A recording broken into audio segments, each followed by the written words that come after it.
Nådsensbrød. Det moderne gennembrud. Den litterære periode, det moderne, er 1870 til 1890. Betegnelsen anvendes især om litteraturen i Skandinavien, der nu fik sit gennembrud i Europa.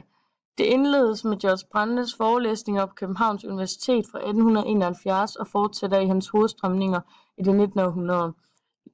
Litteratur. Det moderne gennembrud danner grobund for dette folkelige gennembrud i starten af 1900-tallet. Henrik Pontoppidan, han var en dansk forfatter fra 1857 til 1943. Han fik halvdelen af Nobelprisen i litteratur i 1917. Pontoppidan var en af de allerførste forfattere til at skrive direkte og kritisk om den store fattigdom på landet.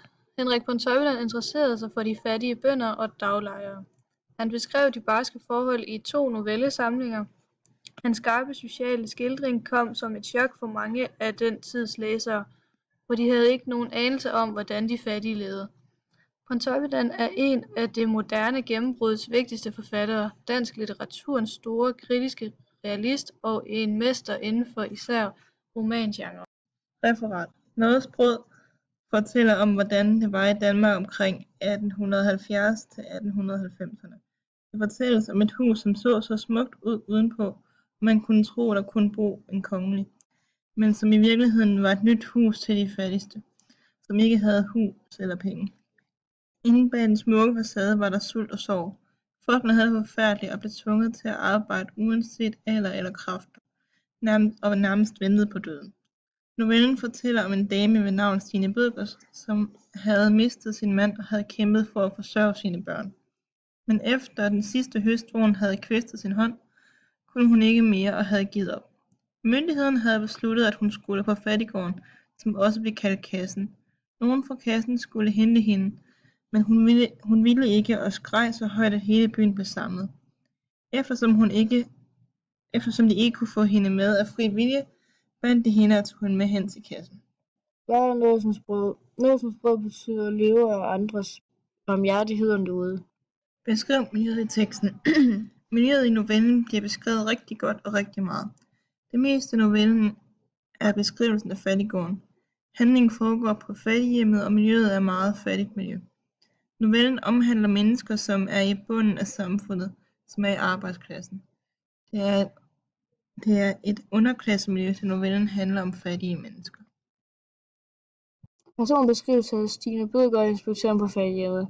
Stine er en lidt ældre kvinde, som har mistet sin mand i en ulykke. Hun arbejder hårdt efter sin mands død, for at hun kan forsørge sine børn. Men ved en høst om sommeren kvæster hun sin hånd, og på den måde mister hun håbet. Stine er en stædig kvinde, fordi da folkene fra kassen kommer for at hente hende, kæmper hun så meget imod, som hun kan, men efter en hård kamp taber hun. Inspektøren på fattighjemmet er meget skrap og bestemt.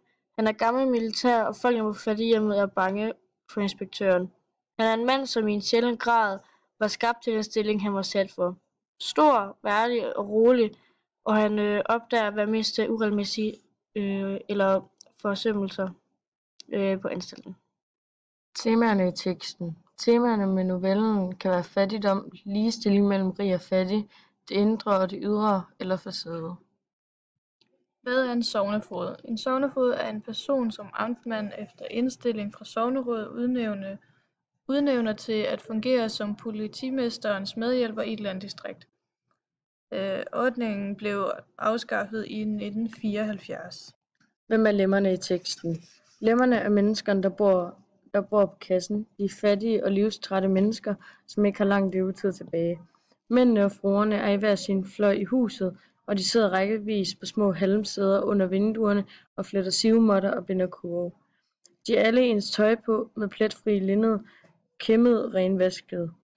De tager andægtige og siger ikke ret meget, men de er meget eftertænksomme. Deres fingre er stive og krogede, og de snor reb i halmen og arbejder time ud og time ind med mekaniske bevægelser. Når inspektør kommer, er de bange for ham og gemmer sig for ham. Nådsensbrød er skrevet af Henrik Pontoppidan i 1887. Hvordan gjorde det en forskel, at man havde et fattigt hjem i byen på dette tidspunkt? De var væk fra gaden, så byen så fin ud, og man kunne bruge deres arbejdskraft, og så havde man på en måde også styr på dem.